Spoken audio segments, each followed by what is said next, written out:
So Unit 28 is primarily a look at the 1980s in the United States. We had left off in the 70s with a struggling economy, the Iran hostage crisis, and the election of 1980 between the sitting president, Democrat Jimmy Carter, and his challenger, Ronald Reagan.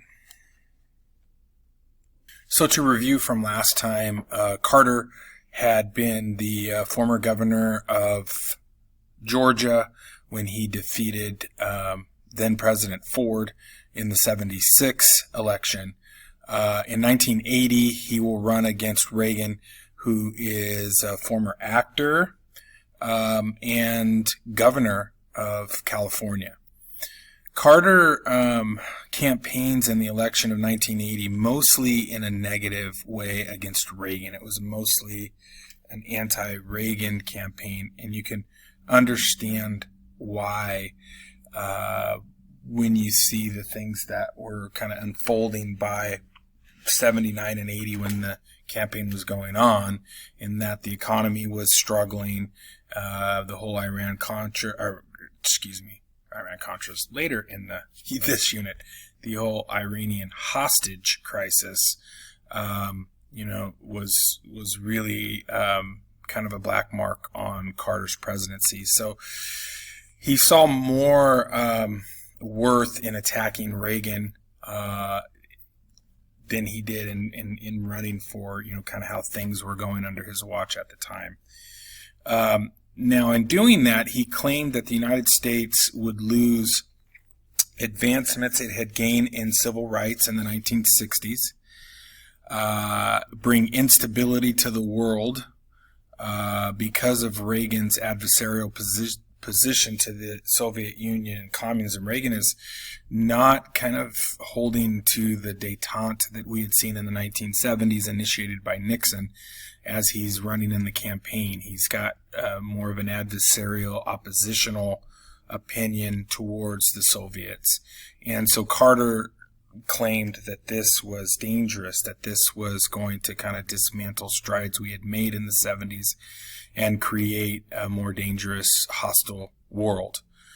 And he felt that Reagan would threaten a lot of the social programs that had been gained since the 1930s, from FDR's New Deal to LBJ's, war on poverty and such. And so if he did kind of emphasize his own accomplishments during the campaign, he focused mainly on his success as the peacemaker in the Camp David Accords, the historic peace agreement between the countries of Israel and Egypt.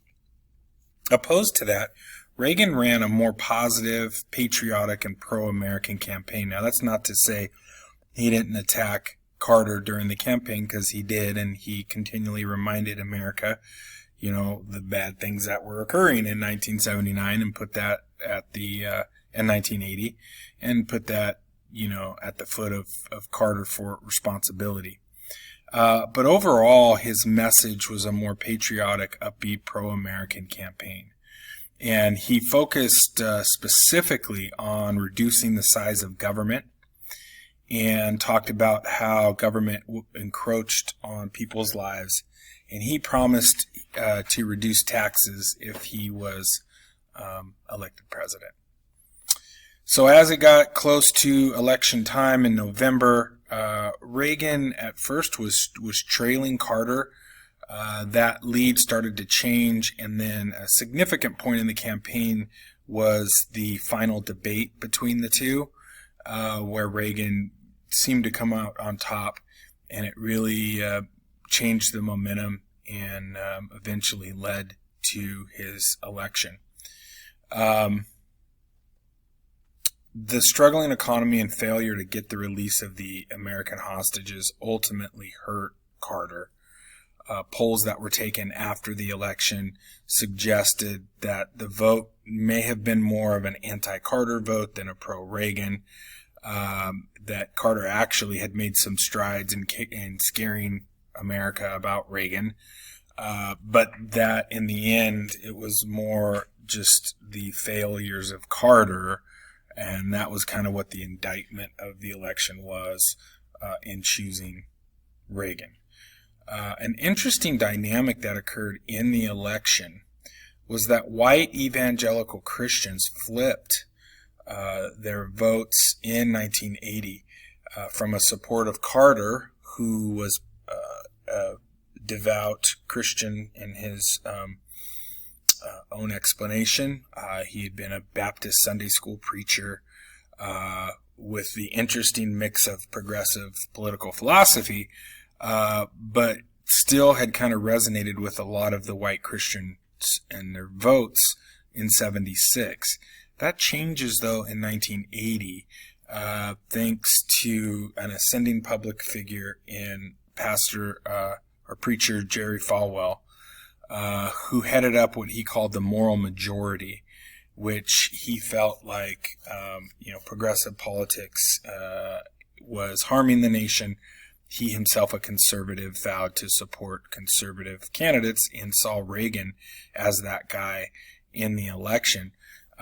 They spent millions of dollars, the moral majority raised and spent millions of dollars in the South advertising against Carter in the election, and it brought a lot of results in getting the white evangelical Christian vote on Reagan's side. I believe he got 2/3 of their vote.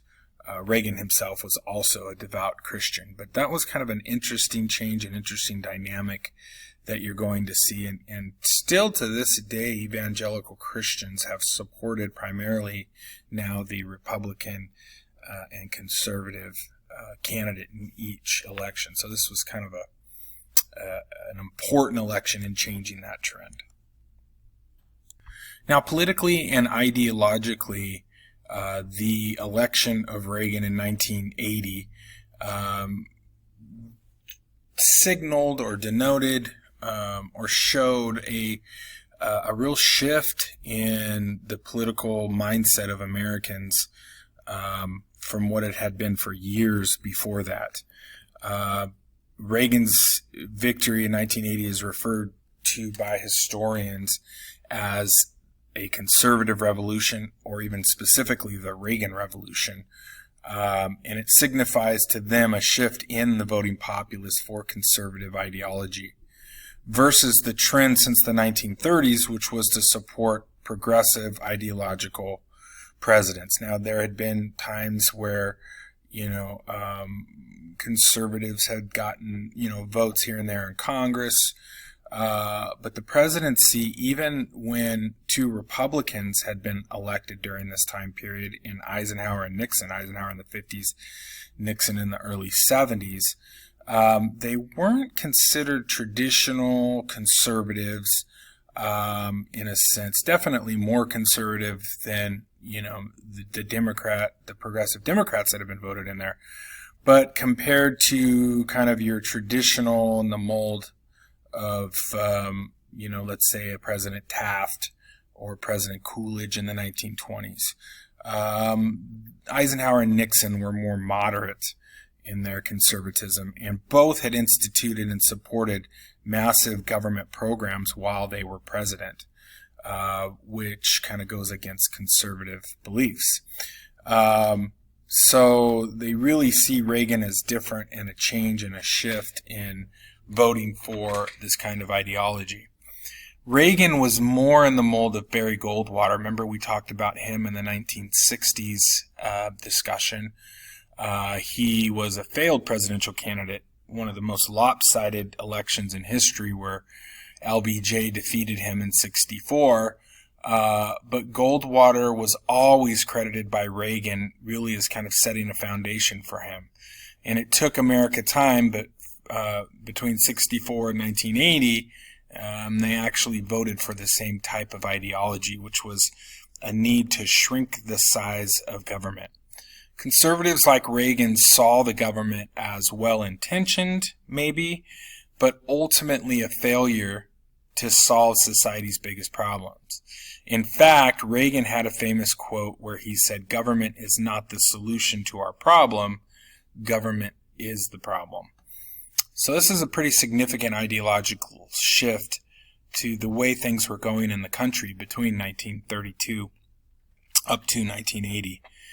Conservatives believed, while most of the country might not support its beliefs wholeheartedly, that the nation ultimately was what was called a center-right nation, so a moderate to conservative nation that understood that personal liberty, so less government, limited government, and an adherence to our Constitution is really in our DNA. And they saw the election of 1980 as not just an indictment on the failed Carter presidency, but one of the failed policies of progressivism in general that had dominated since FDR.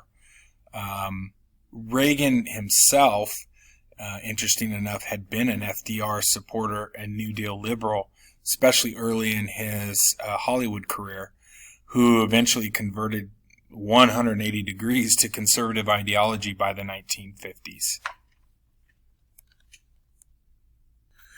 So looking at some of the major events in Reagan's presidency, particularly the first term, Reagan immediately institutes a tax cut during his first term to the nation, as he had promised.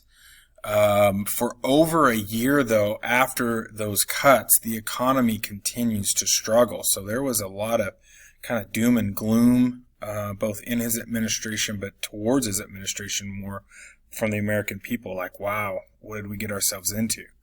However, it soon reversed. Reagan believed that those tax cuts, it would take time for those to circulate through the economy, and he turned out to be right. About a year or so after the cuts, maybe a year or two into his presidency, the economy begins to rebound significantly, especially as you compare it to the 1970s economy. While cutting taxes, though, what a lot of conservatives look back on, or traditional conservatives back on as maybe a failure by Reagan, was his inability to cut government expenditures. So we're cutting taxes, but we're still spending an awful lot. The U.S. ran huge deficits during his presidency. Primarily, Reagan was a strong believer in a strong military, and a lot of the expenses were in defense, was raising the spending on defense. He had believed the solution to handling the Cold War was not the détente that you had seen of the 1970s, but rather positioning the nation so that it could be in a position of strength compared to the Soviets. So he believed really the only answer to the communist threat was to really increase the size and strength of our military and use it as a threatening tool towards them. Americans seemed to share Reagan's vision in 1984 as he defeated Democrat Walter Mondale, who had been Carter's vice president, in a landslide victory in 1984 to win that second term.